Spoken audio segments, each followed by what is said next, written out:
You're watching How Leap. Let me show you how to fix the 80% charging limit not working on your iPhone. This feature is designed to preserve battery health. First, ensure your iPhone is updated to iOS 13 or later. Go to Settings, then Battery. Tap Battery Health and Charging. Look for Optimized Battery Charging. Toggle it on.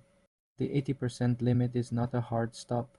It learns your routine and charges past 80% before you need it. To force it, use a routine. Charge your phone at the same time daily. If it still doesn't work, reset your iPhone's settings. Go to Settings, General, Transfer or Reset iPhone, then reset all settings. This won't delete your data. For more simple software tutorials, subscribe to the How Leap channel.